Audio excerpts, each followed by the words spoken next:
بھائی چھوٹی عمر میں شادی ہوئی تھی، رخصتی نہیں ہوئی، طلاق دے دی، تکلف کی کیا ضرورت تھی؟ کیا عدت ہے؟ اگر رخصتی نہیں ہوئی تو پھر عدت نہیں ہوتی۔ کیا طلاق پر کسی کا بائیکاٹ کرنا علاقے سے، کیا شریعت اس کی اجازت دیتی ہے؟ بڑا اہم مسئلہ ہے۔ دیکھو، اسلام میں طلاق ناپسندیدہ ہے، بری چیز ہے، پسند نبی نے اس کو نہیں کیا۔ حدیث میں آتا ہے ابغض الحلال الی اللہ الطلاق، حلال چیزوں میں سب سے ناپسندیدہ اللہ کو کیا ہے؟ یعنی اللہ نے حلال تو کر دی مگر اس کو پسند نہیں کیا۔ لیکن دوسری طرف بے اعتدالی ہے کہ اگر میاں بیوی میں ڈیورس ہو جائے تو ان کو اپنے حال پہ چھوڑ دو، کسی کو ملامت مت کرو۔ وجہ اس کی یہ کہ جو بھی ہونا تھا ہو گیا۔ اب جب لوگ ایک دوسرے پہ الزام لگاتے ہیں نا، ہر انسان کو اپنی عزت پیاری ہوتی ہے۔ عورت کو پتہ ہے کہ اگر میں نے معقول ریزن بیان نہیں کی نا تو لوگ مجھے برا کہیں گے کہ اس کے اندر برائی تھی تبھی اس کے شوہر نے اس کو چھوڑ دیا، لہذا وہ بھر بھر کے شوہر پہ الزامات لگاتی ہے۔ میں تو ٹھیک تھی، یہ بندہ ہی ٹھیک نہیں ہے۔ وہ بدنام ہوتا ہے سوسائٹی میں۔ پھر جب وہ بدنام ہوتا ہے تو وہ اپنے آپ کو بدنامی سے بچنے کے لیے طبیعت سے الزام لگاتا ہے کس کے اوپر؟ بیوی پہ۔ دونوں کی انسلٹ دبا کے ہوتی ہے، آگے دونوں کے لیے رشتوں میں مشکلات۔ تو یار محبت سے رہو، نہیں رہ سکتے تمیز سے علیحدگی اختیار کر لو، اس کو بھی جینے دو اور اس کو بھی جینے دو۔ بھائی ان کا پرسنل معاملہ ہے، نہیں بنی ہوگی۔ دیکھو زید ابن حارثہ کا واقعہ ہمارے پاس موجود ہے، جو میں مسئلہ بتا رہا ہوں نا دلیل ہے۔ زید ابن حارثہ کی نبی صلی اللہ علیہ وسلم نے شادی کرا دی اپنی چچا زاد بہن حضرت زینب سے۔ حضرت زینب بڑے اونچے خاندان کی، قریشی ہاشمی تھی نا، کتنے اونچے خاندان کی۔ اور زید ابن حارثہ اجمی تھے، قریشی تو دور کی بات، اجمی تھے۔ تو حضرت زینب کو یہ تھا کہ یہ جوڑ کی شادی نہیں ہے، یعنی میرے لیول کے نہیں ہے یہ۔ وہ پہلے غلام بھی تھے، پھر نبی نے ان کو آزاد کر کے منہ بولا بیٹا بنایا۔ عربوں میں یہ بڑا وہ تھا کہ بھائی عربی ہیں، قریشی ہیں، تو یہ ہمارے جوڑ کا رشتہ نہیں ہے، وہ تو غلام ہو کے گرفتار ہو کے آئے تھے کہیں سے، وہ تو نبی نے پھر ان کو محبت دی، بیٹا بنا لیا۔ لیکن جب شادی ہو گئی نا تو پھر وہ اب چونکہ غیر کفو میں نکاح تھا، جوڑ کی شادی نہیں تھی، چلی نہیں۔ اب حضرت زینب اس شادی پہ خوش نہیں تھی، نبی کے کہنے پہ کر لی تھی انہوں نے شادی۔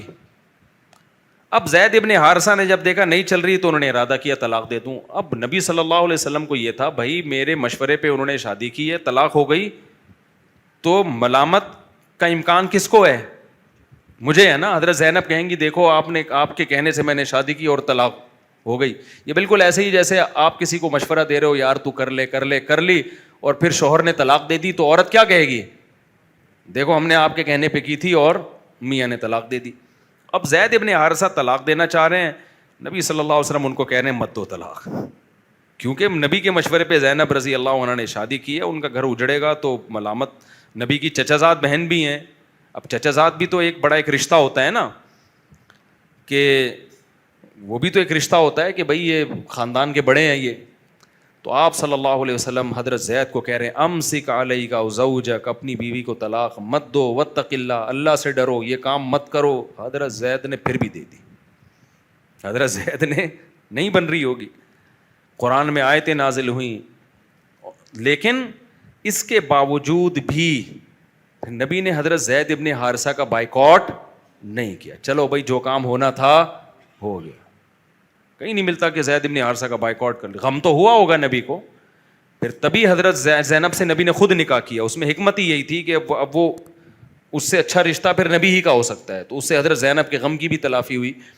لیکن حضرت زید کو نبی نے منع بھی کیا، امسک علیک زوجک واتق اللہ، کہ اللہ سے ڈرو، اپنی زوجہ کو طلاق مت دو، یہ قرآن کے الفاظ ہیں۔ پھر بھی دے دی تو نبی نے بائیکاٹ نہیں کیا، کیونکہ مسائل کو ختم کرنا چاہیے، بڑھانا نہیں چاہیے۔ اب بائیکاٹ کرتے تو یہ اس سے زیادہ ایسا کام ہو جاتا جو اس کے سائڈ افیکٹ زیادہ ہو۔ تو اس لیے خاندانوں میں طلاقوں کی کوشش نہ کیا کرو، ہو جائے یار ان کا پرسنل معاملہ ہے، کوئی بات نہیں، اللہ تمہیں اور اچھی دلا دے گا، اور اس کو بولو اس سے اچھا اپنا بول دو کہ میں بہت اچھا ہوں، یا بول دو کہ بھائی اس سے اچھا اللہ تمہیں دلا دے گا، مٹی پاؤ۔ پھر وہ میڈیا پہ آگے بیان دے رہی ہو نا میرا میاں ایسا بولے، یہ غلط عورت ہے۔ یہ کون ہے؟ غلط۔ ایک بزرگ تھے نا، بیوی سے بڑے پریشان تھے، کسی نے کہا کہ سنا ہے آپ کی بیوی ایسی ہے ویسی ہے, انہوں نے کہا بھائی وہ برائی نہیں کرتے تھے. انہوں نے کہا یار میری اپنی ہی میرا لباس ہے, میں کیوں اس کو دنیا کے سامنے رسوا کروں, تو نہیں کرتے تھے. پھر جب طلاق دے دی تو لوگوں نے کہا اب تو آپ کی بیوی نہیں ہے, اب تو چھوڑ دو. انہوں نے کہا اب میرا اس سے کوئی رشتہ نہیں ہے, تو کسی اجنبی کو میں کیوں اس کے راز فاش کروں. سمجھتے ہو کہ نہیں سمجھتے؟ جب میرا لینا دینا نہیں ہے, ہم نے جو کرنا تھا کر لیا, اب وہ جانے اس کی مرضی, تو میں کیوں بتاؤں ایسی تھی ویسی تھی. تو جو طلاق کے بعد عورت کو بدنام کرتا ہے تو اس کی باتوں میں مت آؤ, بولو تو نیچ خاندان کا گھٹیا خاندان کا آدمی ہے, چھوڑ دیا نا بس ختم. اسی طرح عورت, یہ میڈیا پہ بہت ہوتا ہے. میرے پاس ایک سیلیبریٹی ایک فنکار آئے, خاتون تھی, فنکار خاتون, اس کو طلاق ہوئی تھی. اس نے کہا کہ ہماری ڈیورس ہو گئی ہے, اب میڈیا پہ چلے گی ایک بحث, میں اس کو ذلیل کروں گی اور وہ مجھے ذلیل, تباہ. وہ مجھے کہنے لگی اب میں دوبارہ شادی, پرانا قصہ ہے آپ کا دماغ نہیں جائے گا. آپ لوگ بولیں وہ کون تھی, لوگوں کو یہ بڑا مسئلہ ہوتا ہے, وہ پرانا ہے. تو اس نے کہا کہ کیا میں چھپ کے نکاح کر سکتی ہوں. میں نے کہا کیوں بھائی؟ کہہ رہی کوئی پتہ نہیں بندہ پتہ نہیں کیسا ملے, بعد میں اس سے بھی طلاق ہو جائے, پھر میڈیا پہ ایک ڈرامہ چلے گا. تو میں نے کہا کھلے عام نکاح کریں, ہو گئی طلاق تو بولے بھائی ہمارا معاملہ ہے, 10 دفعہ شادیاں کریں, 10 دفعہ طلاق دیں, کسی کو پیٹ میں کیا مروڑ ہو رہا ہے. اس نے کہا یہ کہنے کا حد تک ہے, حقیقت میں ایسا نہیں ہوگا, لوگ بڑا تماشا بناتے ہیں. تو اس لیے لوگوں کے معاملات میں پڑھنا چھوڑ دو. اور وہ لطیفہ یاد رکھو, ایک بچہ سگریٹ پی رہا تھا, بوڑھے میاں نے کہا بیٹا سگریٹ پینے سے عمر لمبی ہوتی ہے. تو بچے نے کہا میرے دادا کی عمر تو 90 سال تھی. بزرگ نے کہا کیا وہ سگریٹ نہیں پیتے تھے؟ سگریٹ پیتے تھے. اس نے کہا نہیں, وہ کسی کے کام میں ٹانگ نہیں اڑاتے تھے اپنے کام سے. وہ غلط موقع پہ بچے نے نصیحت کی, ایسا کرنا نہیں چاہیے تھا, سگریٹ پینے والے کو ٹوکنا چاہیے, لیکن اصول تو صحیح بیان کیا نا.